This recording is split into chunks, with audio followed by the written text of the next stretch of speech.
Fala pessoal, bem-vindos ao primeiro podcast da Whole Music. Estamos com o primeiro episódio da Wholecast. Estamos aqui com o convidado André Chagas.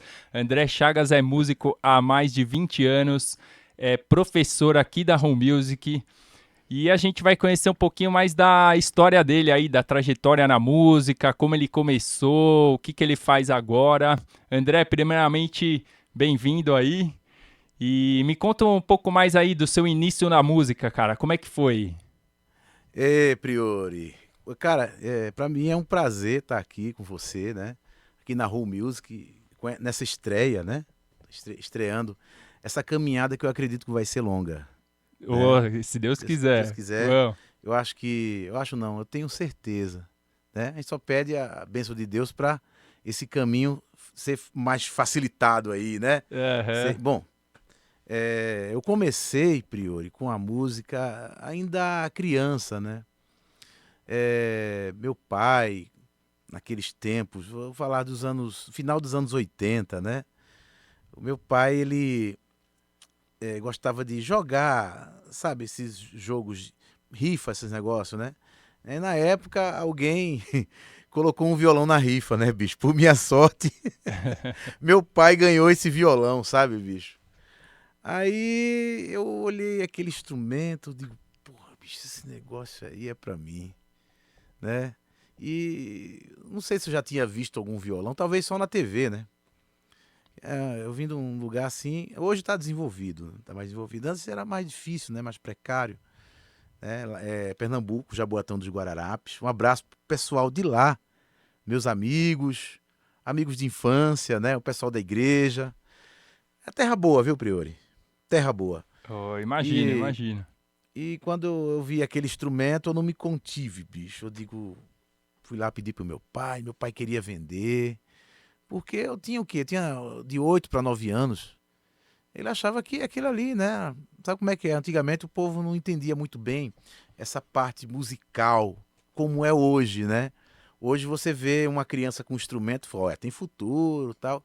Antes não, antes, né, o pessoal via aquela coisa, não era como hoje. Bom, de tanto insistir, chorar, ele deixou o violão lá, disse, eu não vou vender mais, deixa pra ele, né? E ele sabia fazer uns dois acordes assim, tal. Foi o suficiente, cara, pra eu imitá-lo no violão, fazendo os dois acordes, que era um Ré e um lá com sétima, assim, meio, né?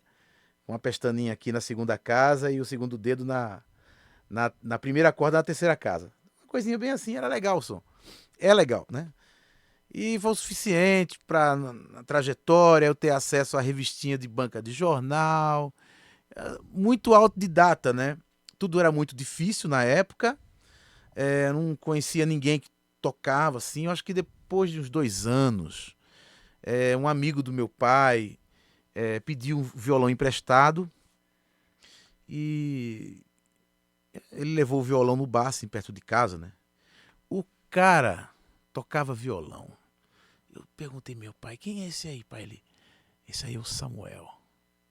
Cara, esse cara parecia sons de águas cristalinas no boteco, bicho. Cara, era demais aquilo, sabe, Priori? Tocava muito. Cara, ele tocava muito, né? Até hoje ele deve tocar pra caramba, né? E ele fazia a introdução do Fernando Mendes e tocava os temas de novela da Globo, sabe? Cara, aquilo pra mim era uma coisa do outro mundo. Então, quando ele chegava no bar, ele ia pra beber, tocar um violão e tinha uma galera que curtia um pouco ele assim, ele cantava bem, né? Canta bem ainda e tal. E eu ficava ali, bicho. Aquele cara era meu ídolo, velho. Que legal. Aliás, eu era. Ele era meu ídolo, né? E eu ficava o tempo todo ali ouvindo, e foi minha influência. Que eu ouvia Brega, Reginaldo Rossi, pra caramba, que tinha os vinil em casa, né?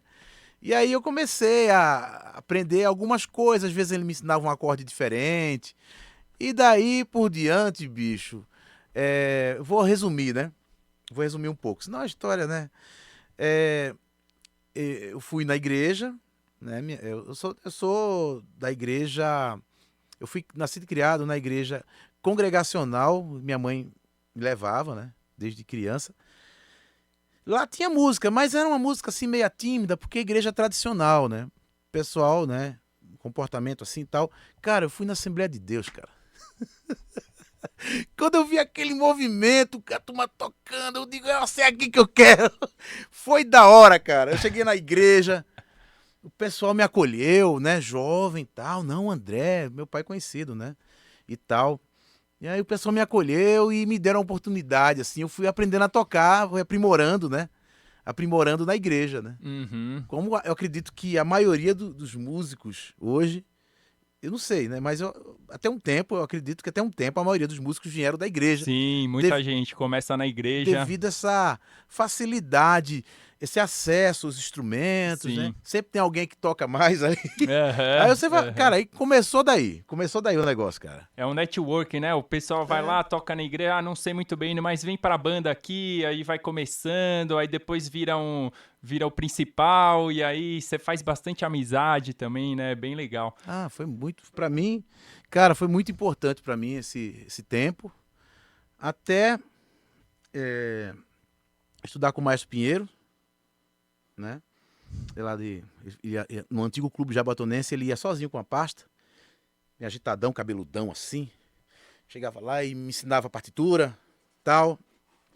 Depois eu fui pro Centro de Criatividades, lá do Recife, que são os mesmos, bom, na época eram os mesmos professores do conservatório, então as aulas eram as mesmas, eu acredito, né? E eu estudei, fiz uma teoria, depois eu fui fazer violão, né, e tal.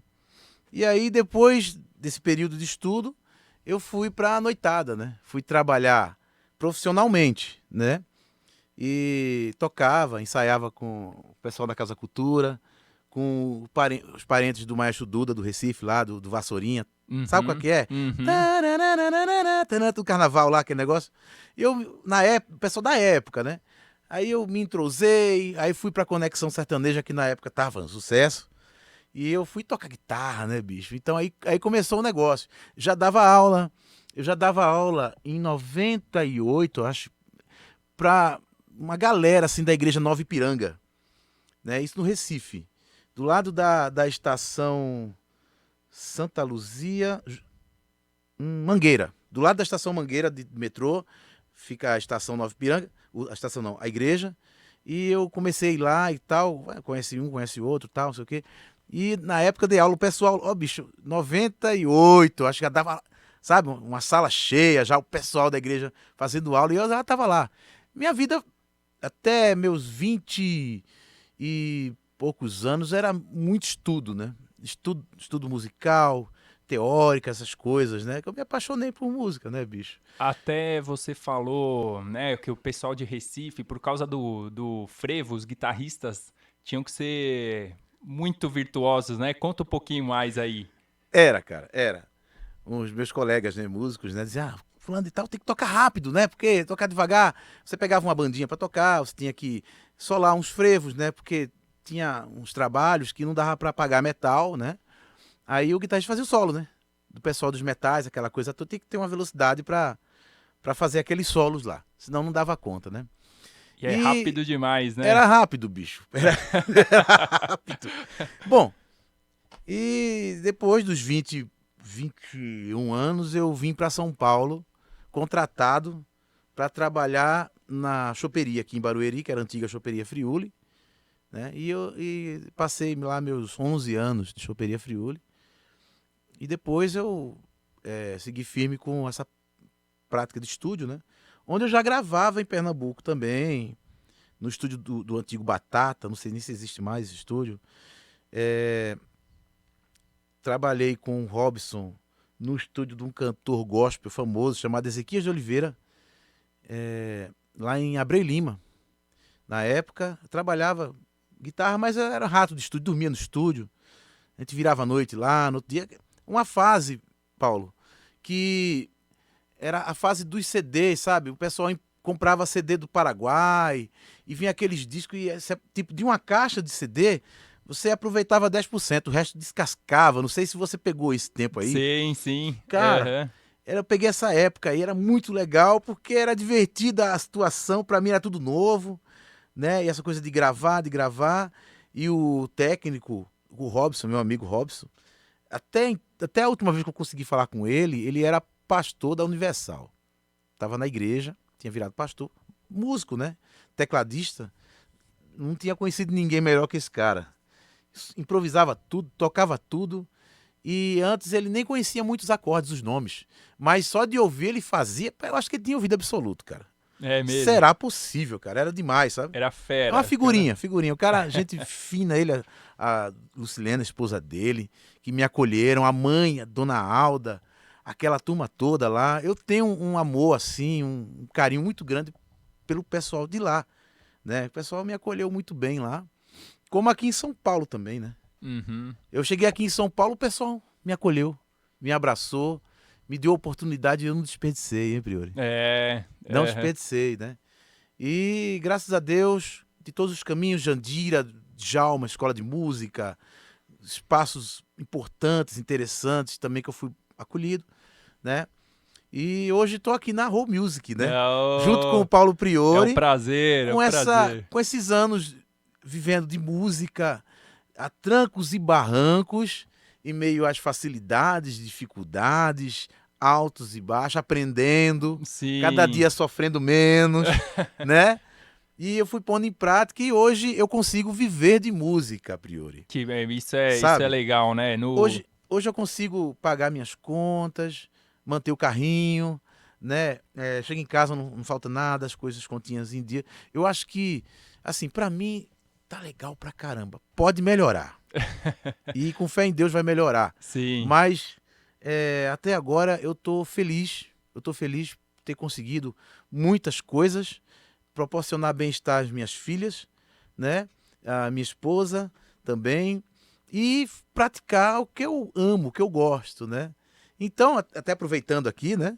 Eu vou tomar aqui a audácia de tocar no assunto do curso Profissão Música, né? Músico. Isso. Seria- Eu queria ensinar nesse curso, quero ensinar nesse curso, um pouco disso que eu passei para a turma, sabe? Às vezes o cara quer viver de música, mas não sabe por onde começar, qual que é o passo, sabe? E eu quero passar isso para a galera que quer aprender a viver de música. Eu tenho uma renda extra, mas não é renda com balera de internet, não. É uma coisa legal, é um trabalho que você vai estar ali presencial, você vai se relacionar com pessoas e ali você vai apresentar o seu trabalho e com esse trabalho maravilhoso, que para mim é maravilhoso, acredito para muita gente, muitos de vocês aí, também é maravilhoso, sonho de muita gente, subir no palco, cantar, tocar além de tudo isso, você receber seu cachezinho, cara.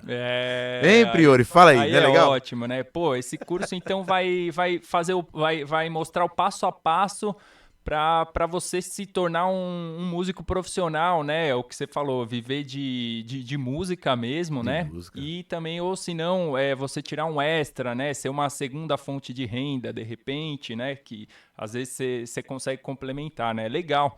Muito bacana, André. Isso aí. E além de guitarrista, então, você é produtor musical dos bons, né? André Chagas é fera na Obrigado, produção Priori. musical. E eu queria que você falasse um pouquinho mais de como mudou essa parte de gravação, né? Porque antigamente era muito difícil de você gravar uma música, era caro, você tinha poucos estúdios, né? Hoje, com a tecnologia, veio muita coisa nova que você consegue fazer uma gravação muito mais fácil. Então, me conta um pouquinho mais aí dessa trajetória de produtor musical, André. Claro, Priori. Tudo, no meu caso, nasceu de um sonho, né? Eu imaginava como que seria uma gravação. Bom, na minha mente vinha uma banda tocando, né? Equipamentos ligados a uma mesa, a um console, e mandando para um gravador. Não mudou muito, né? O que é hoje, né? Eu já pensava assim. Mas eu não tinha acesso a nada, né? Vou dizer aí no ano de 92, ou 93, 92, talvez 91, sei. Então, como eu já tocava um pouco de violão, eu descobri que aqueles gravadores, aqueles toca-fita, gravava. Lá em casa não tinha, só tinha toca-disco e rádio. Meu avô, pai do meu pai, né, o seu Raul, ele tinha um rádio gravador, né? E aí, cara, eu tive acesso a uma fita num tapezinho. Caramba. Aí eu colocava a fita lá e gravava o violão. E depois eu ficava tocando junto. E era toda tarde, cara. Olha, Toda tarde eu ia lá, pedia. Era um gravador da Sanyo. Eu caramba. sou patrocinado por Sanyo, não. É só pra lembrar, gente, ó. Era um gravador assim, da Sanyo, estéreo, né? Já era estéreo, com toca-fita. E eu passava tardes, meses, não sei quanto tempo nisso. Depois disso, ó, pra você ver, né? Não gravava, não tinha grana, não tinha condição, não tinha acesso a nada. Conheci um colega, um amigo chamado Sérgio. Aí o Sérgio, ele, com o tempo, ele comprou um som da Sony que era duplo deck. O que é que fazia o duplo deck? Um gravava e o outro reproduzia. Como ele tinha um microfone embutido no som, ele captava o som do violão, né? Aí a gente gravava, eu gravava uma base de violão numa fita, colocava a fita para reproduzir na outra cabeça e na cabeça que grava, colocava uma virgem e tocava os dois ao mesmo tempo. A base gravada e a reprodução. Aí, nesse negócio, a gente descobriu que tinha uma entrada de microfone. Cara, a gente adaptou um cabo ali, mandamos aqui no violão, no captadorzinho que eu tinha comprado na época, sabe? Uns que a gente parafusava aqui na boca do violão. Aí captava, né? Aí comecei a gravar as dobras. Eu tocava na igreja na época. Era o do seu Gesso, o maestro Gesso, meu amigo, os filhos dele, o Binha, bom. Aí ele me emprestava teclado, baixo, violão, guitarra, ele emprestava a banda toda, bicho. Eu ia buscar a pé, eu saía, andava tipo uns 6 quilômetros até a igreja e voltava com isso aqui nas Ô, costas. louco. Era, Era uma sabe? academia. Toda semana eu fazia isso, com os instrumentos aqui nas costas, aquele solzão quente. Chegava lá, emocionado, chamava o Sérgio, vamos gravar. A gente gravava, cara. A gente gravava e ainda colocava a voz, cara. Cara. Sabe como é? Pô, Então, era muito difícil, né? pô, Era era. difícil. Mas eu aprendi a fazer as coisas desse jeito. Aham. Desse jeito. A montar a bateria, a sincronizar, fazer a base. Depois eu aprendi a copiar arranjo. Sabe? Uma frase de contrabaixo, sei o que, eu ia copiava, o solo de guitarra. A guitarra já é, né, o instrumento que eu ia melhor, né? E aí foi onde aconteceu tudo. Daí por diante, eu conheci o Robson, que me levou aos estúdios do Recife, né? Depois desse trabalho com o Robson, eu aprendi, assim, foi a primeira DAW que eu conheci, foi a tal de Cakewalker. Sim, Né? Cakewalk. Cakewalker Pro Áudio 5, era 6, que já gravava áudio MIDI já. Aí ele tinha um N364 da Korg, que ele tinha comprado, mas isso é bem mais pra cá, mas já no final dos anos 90. E aí ele mandava o sinal MIDI, gravava, tal, quantizava. E isso pra mim foi mágico, né, velho? Você ter uma plataforma de gravação que fizesse todas essas coisas, né? E depois fizesse um LR. Uhum. Uma finalização, né? Aham. Aí no final dos anos 90 eu aprendi a gravar. Aí depois eu comecei a tentar comprar computador e essa coisa toda. E daí então, mas eu comecei a gravar mesmo com um estúdio meu aqui em São Paulo. Acho que em 2002, 2013 eu tinha comprado um computador, né, aqui.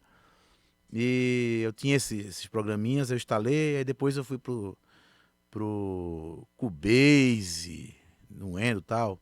Aí já ficou legal. Eu já tinha comprado um teclado aqui também, meu.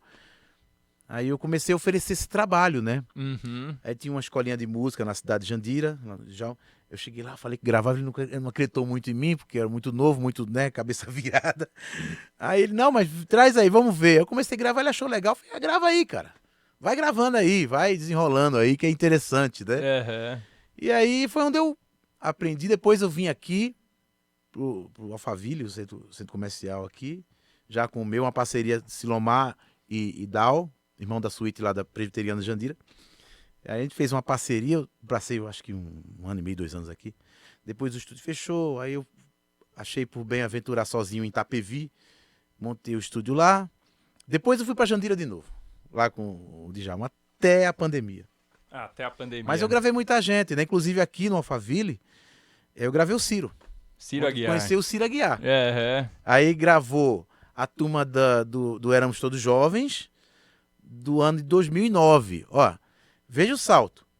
Comecei a gravar em 2002 aqui. Então, eu tive uma evolução até 2009 a gravar Agnaldo Timóteo. Olha. Tá entendendo, bicho? Né? Eu nem pensava nisso. Conheci o Ciro Aguiar, bicho. Sabe, você vai conhecendo um, conhecendo o outro, fazendo o trabalho direitinho. É aquela coisa. Profissão músico, o cara vai aprender. O básico ali, se apresentar, mas ele tem que insistir, né? Sim. Tem que continuar. Ele não faz ideia das coisas que podem acontecer com ele amanhã. Exatamente. Se o cara sonha, é melhor ele correr atrás disso e se sentir realizado do que envelhecer frustrado por não ter tentado, bicho. É, verdade. Porque, olha, o que tem de gente, tem de pessoas, melhor dizendo, que desejam tocar, viver de música. Ah, mas música não dá dinheiro, vou deixar isso. Aí a pessoa chega num ambiente, vê a pessoa tocando, aí dá aquele remorso. Sabe? Advogado, engenheiro, pessoas que têm uma condição financeira tranquila e tal, mas fica, putz, mas se eu pudesse trocar, eu trocaria. É verdade. Entendeu, Priori? E não precisa abandonar nada, bicho. Vem, faz o curso, aprende umas coisas comigo aqui, né? Começa a pôr em prática devagarinho, tem que ter humildade. Tem que ter humildade. Se o cara chegar, não, tem que chegar, pedir, tal, deixa eu tocar aqui. Ah, não sei o que, não tenho dinheiro, não, mas deixa eu me apresentar aqui. Porque você só vai aprender praticando. A proposta do curso. Você vai aprender uma teórica comigo. É uma aula só. O resto é a galera aqui tocando. Não, você pode melhorar isso, pode melhorar aquilo. Agora vem fulano, vou filmar. Olha aqui, ó, olhe você tocando. Veja o que você melhoraria em você. Sabe? Esse trabalho mútuo aqui. Sensacional. Pra você sair daqui mais tranquilo. Claro que você vai ficar nervoso, vai se preocupar, né? Você vai ver a direção que você vai seguir, o nicho que você vai trabalhar, né? E aí vai montar o repertório adequado. Para quando você chegar, por mais que você não seja Roberto Carlos, nem fulano e tal, mas você cante a música certa.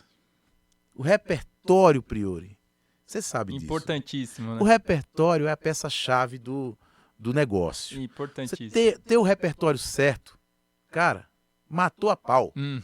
Matou a pau. Não precisa ter uma voz. A voz, técnica vocal, técnica instrumental, você adquire com o trabalho, com o tempo, você vai aprimorando, quando vê você tá legal. Até aqueles que só querem cantar, sabe? O cara quer cantar, poxa, eu quero seguir esse caminho. Eu não tenho condição de ter um músico, eu também agora, se eu for aprender, vai demorar muito, sei o quê. Beleza? Vou ensinar você a baixar playback, baixar música, tirar a voz do cantor, você vai pegar aquele playback, colocar no seu tom, fazer a seleçãozinha ali e começar a cantar e vender seu trabalhozinho e ganhar seu dinheiro. E aí? Sensacional. Tá entendendo, Pedro? É um mercado que não para, né? É o curso que a pessoa vai fazer, vai estar muito mais preparada já para iniciar no projeto de música aí, né, André? Isso aí. Legal demais, André. Gostei demais aí do nosso papo. A gente fez o primeiro Rollcast aqui com você. Muito obrigado aí pela presença. Obrigado você, cara. Agradeço demais e vamos fazer mais, né? Essa é uma conversa breve aí para saber um pouquinho mais da história do André Chagas, a trajetória dele. Ele tem muito mais para contar, tá, pessoal? Aqui, o tempo tá meio corrido aqui. Vamos pegar o Priori. Assim, com tipo 2, 3 horas assim, sem se preocupar. Exatamente. Né? Exatamente. Correria, né? Escola, aluno, né, Paulo? Exatamente. Enfim, aí você tem que estar ali e tal. Vamos marcar um dia que a gente já se bem. Depois a gente come um churrasquinho ali. Legal, André. Prazer aí, satisfação em receber você. Obrigado, viu? Valeu, Priori. Tamo junto. Um abraço, pessoal. Toca aqui. Valeu.